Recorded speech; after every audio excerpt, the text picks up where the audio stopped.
Did you ever think about your future? Was that even a thought that you had as a kid on the streets? Ooh, like you didn't have a meal for a day. Sometimes we'll take us, have one meal every other day, and a meal was beans and potatoes. And if you're lucky, you had both. So for me, life was just miserable in every way, shape, form. So think about that you're a street kid, that everyone sees you as helpless, horrible, nobody, you never amount to anything. That's what you had every day. What I'd always dreamt to be, what I had always dreamt to be a dad. That I realized in my, right in front of my eyes, I was like, you know what? Wow, dreams come true. And I think the next day they said, Dad, can we have breakfast? And I think that shook me, like, wait, I'm a dad now, When you look at your life and where you came from to where you are today, helping other people, how does that make you feel?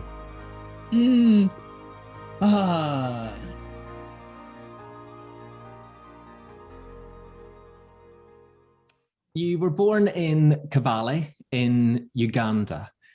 Just describe for me what the conditions were like there and what it was like growing up there as a young kid. Well, yes, I grew up in Kabale, which is right at the border of Uganda and Rwanda. And, life was different in every shape, form. I grew up poor, I didn't have hope in some way. I didn't have someone to say, hey, Peter, you have a future. It's hard for a mother who can't feed you for a day to tell you have tomorrow. So that's what was life for me. And for most of the kids in the village, like we didn't really have an example. We didn't have families that have gone through better life to say, well, I can be somebody. I can be like my uncle. I didn't have that. So for me, there was really no place to hope, but as I said, at the age of 4, I began to realize that not only were we poor, but my dad was abusive as well. So you have poverty on one side, and then you have a mean dad, to tell me that I had tomorrow, I had a future, just seemed like, no way. But two, day-to-day life was so difficult that I didn't want to see another tomorrow, because today was so bad that I didn't really want to see tomorrow. So that's how bad was it? Well, I mean, it was really bad. Think about, like, you didn't have a meal for a day. Sometimes we'll take us, have one meal every other day, and a meal was beans and potatoes. And if you're lucky, you had both. So for me, life was just miserable in every way, shape, form. To get water, just water, drinking water, would have to walk 3 to 4 miles. So that as a kid at 4 years old of age, it would take me hours just to get clean water. Firewood, we had to go, find firewood, to be able to cook food. So it wasn't anything good as a kid, I can say, or I can remember. Or I never became a kid, right from the age of 4, I really learned how to survive. So from the get-go, it was, survival mode. And so there wasn't really anything pleasant. I suppose the survival mode was there, but also you took on a bit of more of a responsibility role as well, because you were the oldest sibling, weren't you? Yes, I'm the oldest of 5, So at the age of 4, I had to take care of my sister, who was then 1. At the age of 6, I had to take care of my sister and my brother. So yes, as the older kid, I had to, be responsible, but also contribute to the family. Like if my mom was in the garden, I had to be the babysitter at home for 12 to 14 hours. So wow. Yes, I had to be responsible at a very early age. And you were 10 years old when you made the decision, brave decision, to run away from all of that, and you ran to Kampala, which is the capital of Uganda. Now, that's quite a big decision to make at 10 years old. Why did you decide to do that? Well, so I had, I think as a 10-year-old, I thought, if I'm going to die, I'm not going to die in the hands of my dad, that I prefer to go, be killed by someone else. So for me, running away, it wasn't like I was looking for a better life. It was more like, look, my dad might take my own life. I'd rather not give him that chance, And so that's why I ran away. I'd never been 20 miles away, and I went 500 kilometers away.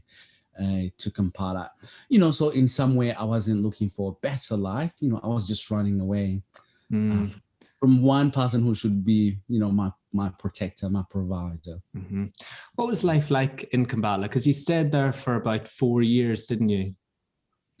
Yeah, so I stayed in Kampala for 4 years as a street kid. I mean, life was miserable in every shape form, but it was different. I think it's hard to be abused or have the worst challenge from your own family. That when you get it from outsiders, it didn't mean so much. After all, they did not know me. After all, why should they care? Mm-hmm. And as a street kid, I think we're more considered as stray animals. Like literally, that's how they viewed us, as nobodies. We didn't have where to stay. We didn't have anywhere to belong. That we were just treated like nobodies. And I believed it. I mean, that's who we were.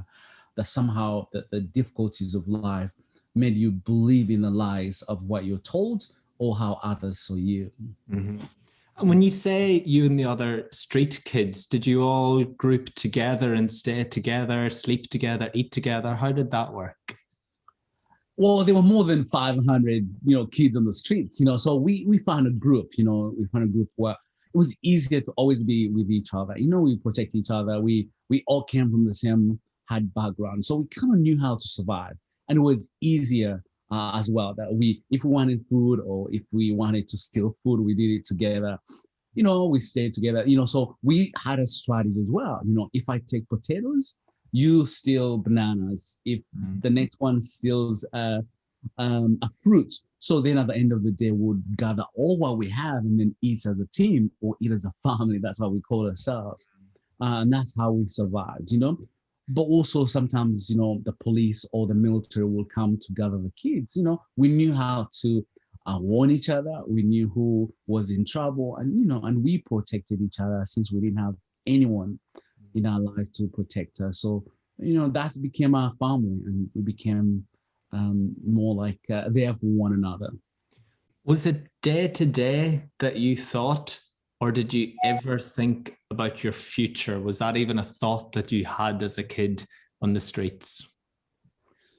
We thought, I was thinking, our mentality was, and thinking by an hour, because you didn't really look at 24 hours, we slept for maybe 30 minutes to an hour in 24 hours.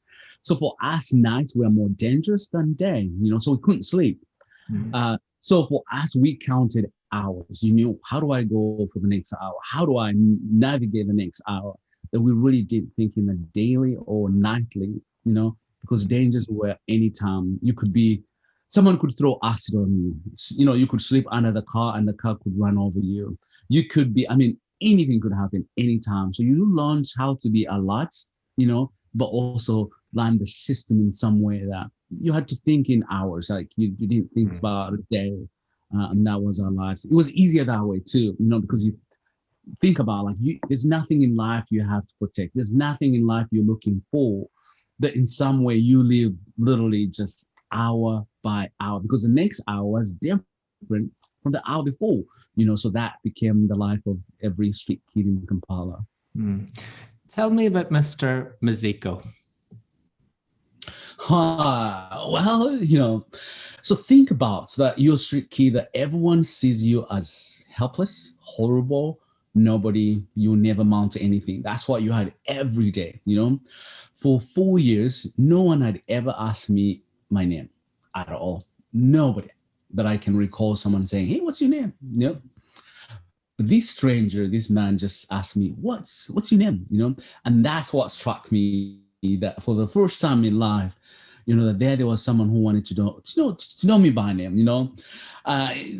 We all know if someone called your name, someone is calling me. But for us as street kids, we didn't really have that foundation or that belonging or that identity that people knew us by name at all, So I think that made me kind of stop, like, wait, someone wants to know my name. Well, I saw him with food. So I think my whole goal was, how do I get food from this guy, But before I could take it, of course, he's like, hey, would you like something to eat, So that was really unusual as well, that he gave it to me without me trying to take it away. And I think that really made me curious about why he's so nice. He was different than other people that I've met. And so he left, and then I saw him 2 weeks later. He did the same. I saw him the next day, and so it became a pattern that this guy was really kind, and he would always give me something to eat, and he would call me by my name. Seriously, just calling me by my name is really what made me stop and think and really see him as a human being as well. but also we'd always been seen as more like, I don't know how to explain, the outcasts, the nobodies, the him wanting to know my name. I don't know, it somehow gave me a little glimpse of that I was human. And so that's really what made me get to know him in a way. He saw you. He saw me, yes. Yeah, yeah. Was it Mr. Maziko that helped you to get into school? Yes, absolutely. So after feeding me for a year and a half, I mean, as a street kid, also my background in trust, trusting isn't something that comes easily for me, So he fed me for a year and a half before he could offer school, which was good, So by the time he said, "Hey, Peter, would you like to go to school?" It's not like I really wanted to go, but I think for me he's a kid who's a street kid, dirty thief in every shape, form. That for me, school wasn't something I thought about, But also as a street kid, it was something far-fetched. It's like me telling you, would you like go to Mars or to the moon? Roy, you'd be like, why? The same to me, offering a school, it seemed like he was telling me to go to the moon as a street kid, And so I said yes, not because I wanted to be anybody, but I think for me, for the first time, someone saw me as a human being, but also saw that I had potential that I had never seen in myself. No one had ever told me, including my family. But these strangers saw that I had a potential to go to school. And that's why I went to school. And that changed my life. But before he took me to school, he said, "Hey, you have two options there. You have lunch, dinner, and breakfast." I think in my head, that's all I had. Food. So the attraction was food because I had lived on survival every day. That finally I went to school and they gave me lunch. I waited for dinner. They gave me dinner. So in the process of waiting for the next meal, I think I figured that I was also good at school, and so I did well. I went to high school. I went to college, and that's really what all changed my life. And you're right, it continued from there. I mean, I've got it here. After finishing school, you studied international marketing in a university in Kampala. You received a scholarship to study over here in England.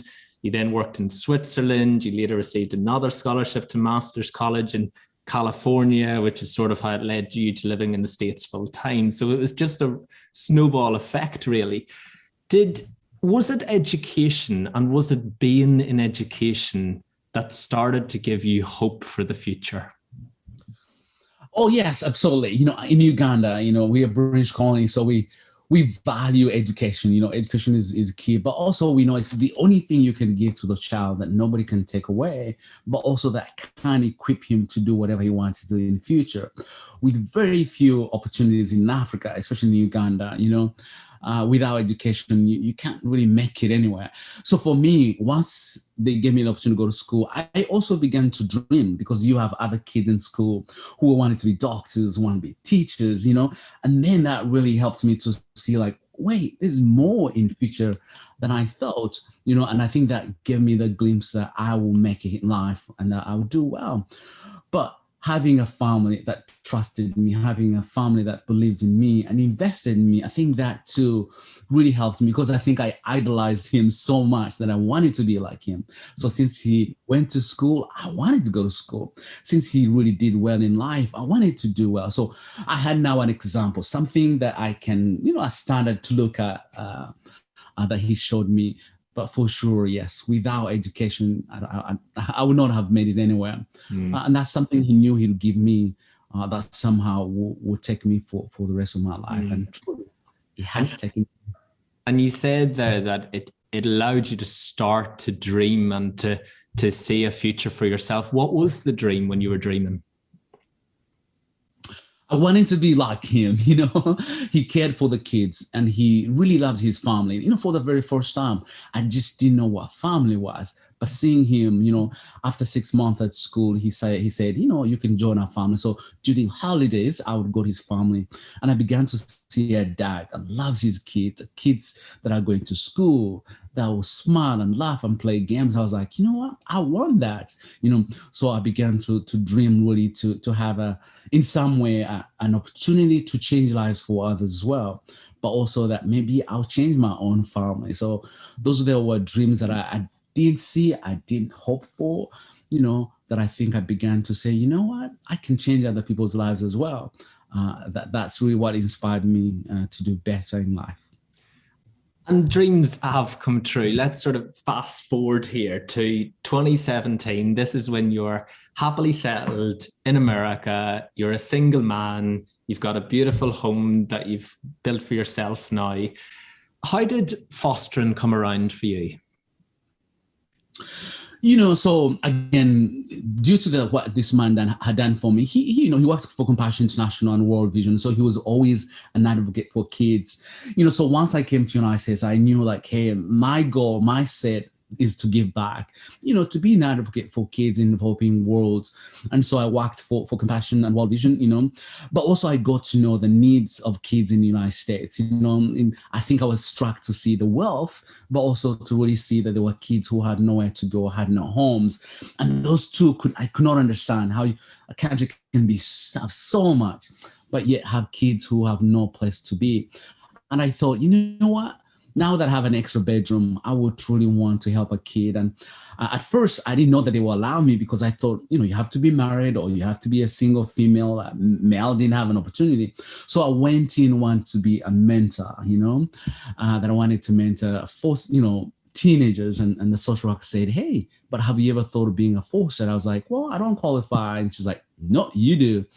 Well, and then 4 or 5 months later, I had my first placement. So that's really what opened for me. But also, I think I felt there was this guilt, that what he done for me, that I really wanted to do something for someone else, it's one thing to have, it's one thing to be shown that the best in life. It's another thing to not remember where you've come from, and I think for me, that always stayed at the back of my head, that someone saw me, someone saw what I didn't have, but saw the best that I had, that I would like to do the same for kids. So, that was really more of a no-brainer, but also that I would understand these kids so well, having come from the same background, the hard place where your own family wasn't there for you, that I understood that. And so for me, it was easy to be a foster dad. And so since then, I've had 16 and it's been an amazing journey. What was that like for you? Because you wanted this for so long, to care for children in some capacity. What was it like for you that very first time that you brought a kid home? Well, we all have our own demons we fear. I think for me, I always feared that I'll be my own dad, that I didn't like his behaviors, but somehow knowing I'm his bio, that I think I was worried that I would not be a good dad, But after the first step, after I received the first child, I think I began to believe in myself. Like, you know what? I think I can do this. The kids came in, there were 2, and and I think the next day they said, Dad, can we have breakfast? And I think that shook me, like, wait, I'm a dad now, But to see a stranger, a kid who had, not seen me in the last 24 hours, to see me and trust that I would feed him, to see me that, like somehow I would be the dad role he was looking for, that for me, I think that really changed my life in some way, to begin believing that, I'm a dad, I can be a dad. Yes, it was scary. I can be honest, the first 24 hours, but along the way, the kids were looking for someone, and I happened to be that guy, and I think that is really what I found, what I had always dreamt to be, what I had always dreamt to be a dad, that I realized in my, right in front of my eyes, I was like, you know what? Dreams come true. Here I'm a dad. Do you think in some ways that looking at your own father, at what not to do, has helped you in knowing what to do? Yes, absolutely. That has helped me, because as a kid, I know what I missed. As a kid, I know what I longed for. As a kid, I know what I didn't have, and I really wanted to be. So in some way, it's a little bit easier for me to look at my kids and say, here's what I can offer, because this is what I missed as a kid.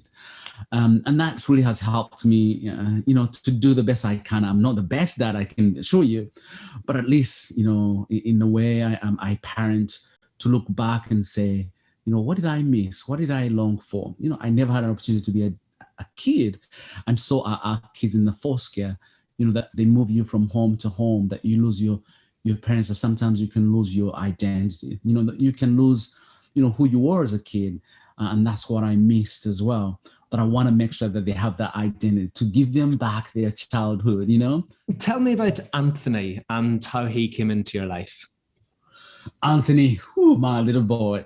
So I had two boys, and they had, you know, they had reunified with parents, you know, so I think I was sobbing and crying and missing them in some way. You know, it's really hard to care a kid for a year and somehow see them go, no matter how good the place they're going to, you know. So they had left on Monday, and then I got a phone call on Friday saying, hey, you know, would you take in 11-year-olds? You know, the two kids had gone back home. So I think I was really missing them, and when they leave you in pieces. You love them, you care for them, you know. Think about you being with, you know, with that child day and night, you know, that before you go to bed is who you think, when you wake up that's who you think, and all of a sudden they're gone, you know. So I think for me it was really difficult. So I needed a 2-month break, you know. But the next Friday I get a phone call saying, hey, you know, could you take in a 11-year-old? I said nope. You know, they said, look, he's at the hospital and he needs a place to be. So as soon as I had the hospital, I was like, okay, I take him, but please, only for the weekend, you know.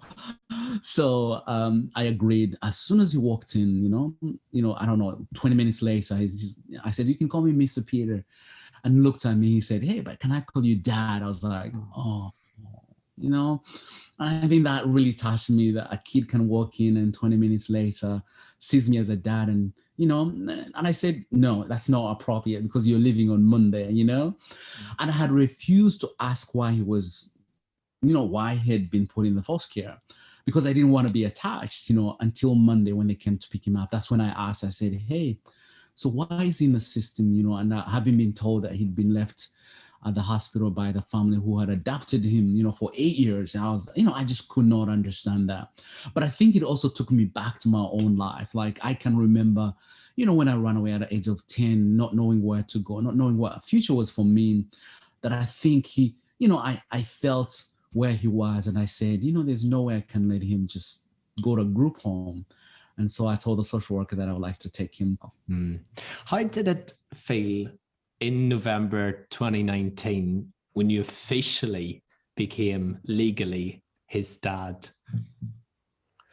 You know, I couldn't sleep for, I don't know, a couple of days, you know, until we had to go to the courthouse. You know, you have to go to the court, and judge, you know, has his whatever, he, you know, I think I was waiting for just the moment where he says, now you're officially dad and son. And you know, it's that feeling, you know, as foster parents, we have so much that we have to report to, you know, everything you do, you have to report to social worker.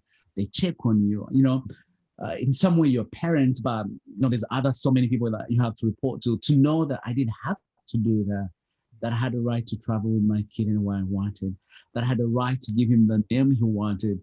You know, I think that felt, you know, talk about the highlight of my life, you know. I think that was the moment that I felt I had done the best thing in life, you know, being truly officially his dad. Do you still get that feeling even now, sometimes when he calls you dad? Oh, yes, absolutely. And especially for him, I think he's proud of me in some way. He calls me dad. So when I pick him at school, or when he's met new friends, when he says, hey, you know, meet my dad, you know, I think those are the moments where I'm like, oh, gosh, you know, I love this guy, you know, because he, you know, he truly wants to show off his dad. And, and you know, as a dad, sometimes you don't see that until those moments, you know, when he's the one really in some way introducing you to his people, his friends, his teachers, his coaches, you know, meet my dad, with the excitement, you know, that truly, you know, I don't know, gives me goosebumps as a dad. How has being a dad enriched your life? Man, you know, before I became a dad, I thought I was loving, I was patient, you know, I thought, you know, I was kind, you know. And then when I became a dad, that's when I was like, man, I'm far from that, you know. That in some way, I think they've made me a better human being, you know.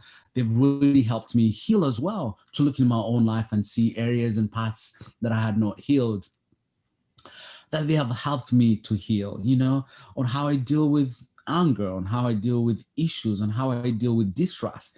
For a kid, they can be angry, they can call you every name, but you have to be a dad 10 seconds later, you have to feed them. Sort of knowing how to really deal with, with my own heart and put aside, for the sake of loving another child. So in some way, I think they've really helped me understand unconditional love. It's easy to say, but I think when you're a dad, you learn that very, very well. Unconditional love, to love someone no matter who they are and for where they come from. And I think for me too, have helped me to love other people. It's easy to love you because you look like me, or we do the same game, or we go to skiing, but I don't like the other bad part of you, that I think for me, they've really taught me to love unconditionally, meaning when you love people, you love them with all their baggage, the good and the bad, and I think that's why you can also be the best friend to someone when you accept who they are, and love on them. And I think for our kids who come with trauma, that you get to learn to love them. You get to accept them as who they are, not as who you want them to be, but rather as who they are. And through that, you guide them through the best way in life that you can be. That has been really helpful for me in my job, in friendship, to really remember that, to love people as who they are. And then along the way, figure out how to really encourage them and come alongside as well. And it's interesting that you say that, love them for who they are. But I read that by you being a black man and having a white son, that you have faced racism through that. Is that true? Yes, it's very true. I've had 16 kids, and I think 11 of them have been, Caucasian white kids. And, so we face challenges, and it's every day. It's not even last week, I went to the grocery store, and my son wanted something, but he asked the lady, hey, can I have something to test or eat? And the person just looked at him and said, hey, can you go call your parents? And I was right there, I was standing right there, and he's like, oh, but my dad is right here. Sometimes it's people who, disregard you as a dad, or sometimes people call the police that, there's a black guy with 2 white kids, maybe it's wrong, that you get to learn to embrace that. For me, my job is to be a dad. My role, my goal is to be a dad. And when people get in the way, to not forget what I signed up for as a dad, but rather to embrace that comes with it, that for kids in need, they're not looking for any particular person to be a parent, but anyone who loves them. And that's my goal, to love kids no matter what, no matter their gender, no matter their race, my job is to really be there when they need a dad, or when they need a safe and a loving home, for sure. So yes, racism is part of where we live, but rather to see it more, sometimes to educate others, but sometimes also to change the narrative. I think we've seen in the media where, it's usually the Caucasian families that have adopted white kids, have adopted black kids, but in some way to change that as well, that, hey, I'm a black man, but also who cares for every child? And it doesn't matter whether they're white or black, but I'm there to be a dad. And I happen to have kids who are Caucasian, but that is a story to be told as well, that we are loving parents who care for every child. What conversations have you had with Anthony? Because he's 14. What conversations have you had with him about racism and, I suppose, more recently, Black Lives Matter? For us, we see the racism quite often. So it's a daily talk we have to really talk about every day. I think sometimes he gets angry when people are questioning his dad, or when they're doubting his dad, that he, he's like, but why? And in some way, trying to educate him that, hey, people don't see that I have a value or I'm fit to be a dad. But just based on my color, and so he knows that, but also too, to teach him where, like, hey, for your friends, where you go to school, for people you meet who look like me, what you see happening to your dad is what happened to them as well. So to always remember to have empathy and love towards them, and to regard them as human beings and give them every respect they deserve as well. So in some way, we can't avoid it, but rather to keep on educating others. And, he sees it. I can't hide it. We're different as well, that he's able to really see it at school sometimes how other kids respond. And he's able to say, no, but that's my dad you're talking about, and it's really been a joy to see him to be an advocate for me, but also stand up for that. And of course, by talking through this, you can see how scary the world can be from other people. But I suppose part of your role as a dad is to create that safe and loving environment at home. How do you do that? It's easy to protect a child when they're at home, but also knowing that there's a door they're going to exit, and someone will see them differently. They're going to hear things differently. They're going to hear other people that view others different than you do at home. So for me to be honest about what the world is, to be honest also the challenges of today, and educate them, not shy away from them, but at the same time, loving and being a guide in all those difficult places where I know my kids are growing. He's 14, soon he's going to start dating, soon he's going to go to college, but how can I prepare him now for the challenges ahead, with honesty, integrity, and kind as well as I raise him. I'm about to adopt a 17-year-old, he's white as well, to in some way guide them and help them, and first, I think, it's easier for me to love them first, to be there, to be their safe guide, to be there, to be their protector. And then along the way, kind of really guide them to what is ahead and what's about to come when they go to the real world so far.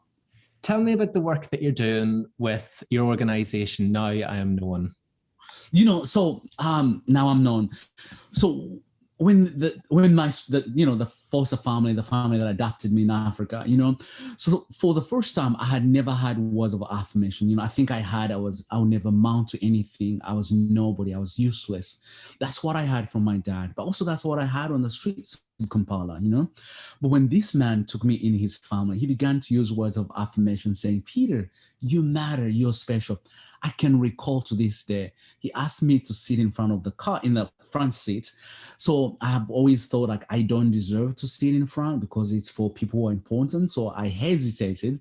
And then he looked at me and said, Peter, you matter. You ought to sit in that seat. And that, just saying that really changed my life, And so he used 12 words of affirmation to encourage me. Peter, you belong. You're chosen. You are a gift.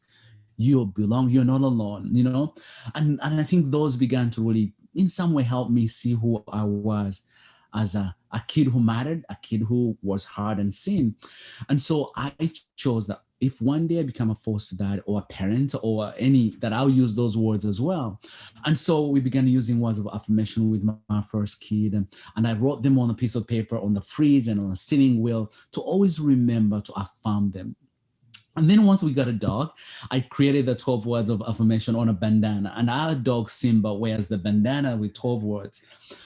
Because sometimes the kids, when they're angry, they don't want to talk to dad, but they want to hang out with their dog. But while they're feeling so, they can read them, so that became kind of a way to really encourage them every day. And so we thought, what other ways can we help other moms and dads and kids?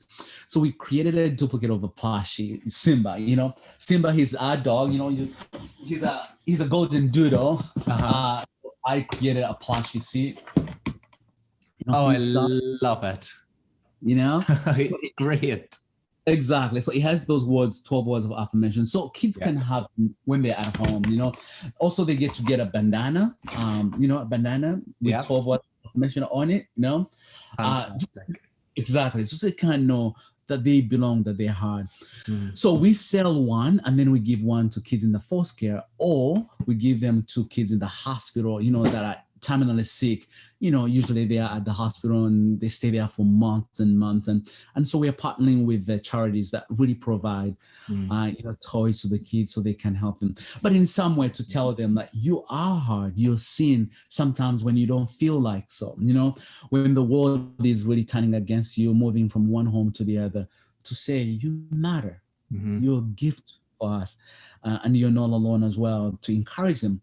And so that's what I've been doing, and creating the platform as well to really make sure that kids are heard, to use it as a journey to educate and inspire other dads and moms and little ones to say, it was hard for me, but I made it through. And so can you? And that's really what our organization does, to truly encourage others that they are known and heard. And because you're the epitome of that, you're an example of that, from someone who was told all these things to now someone who's spreading the message of love and hope and positive affirmations to others. When you take some time to yourself, I know you're a father, I know that's not very often, right. But in those moments of reflection or prayer, when you look at your life and where you came from to where you are today, helping other people, how does that make you feel? You know, there's 500,000 kids who are looking for a home to be in the United States. You know, to know that I can only take 4, there's always that feel like I could do more. You know, that it's sometimes hard to see, you know, the footmarks that I've left, you know, that I've done, you know, that you really want to do. No, you know, but I think there are 2 things that for me encourage me.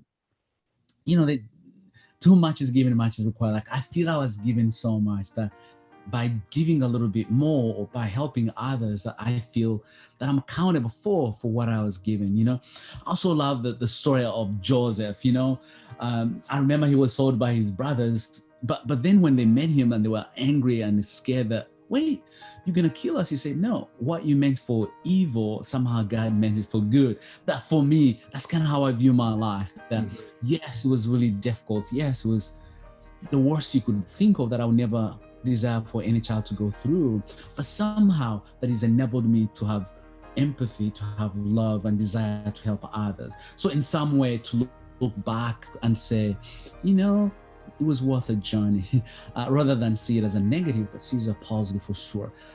When I sit down and I see my kids, you know, or when I go to bed and they say, Dad, I love you, that smile I take to bed as well, saying, you know what, for what was meant for evil, good has come out of it. You know, is what I see, you know, it's what I see every day, or what I dream, or what I'm grateful for, you know, that I'm able to use my past. And that's my goal as well, to encourage others, you know, to look in your past, but use it as a platform to do better for others and for yourself, rather than let that hinder or hold you back.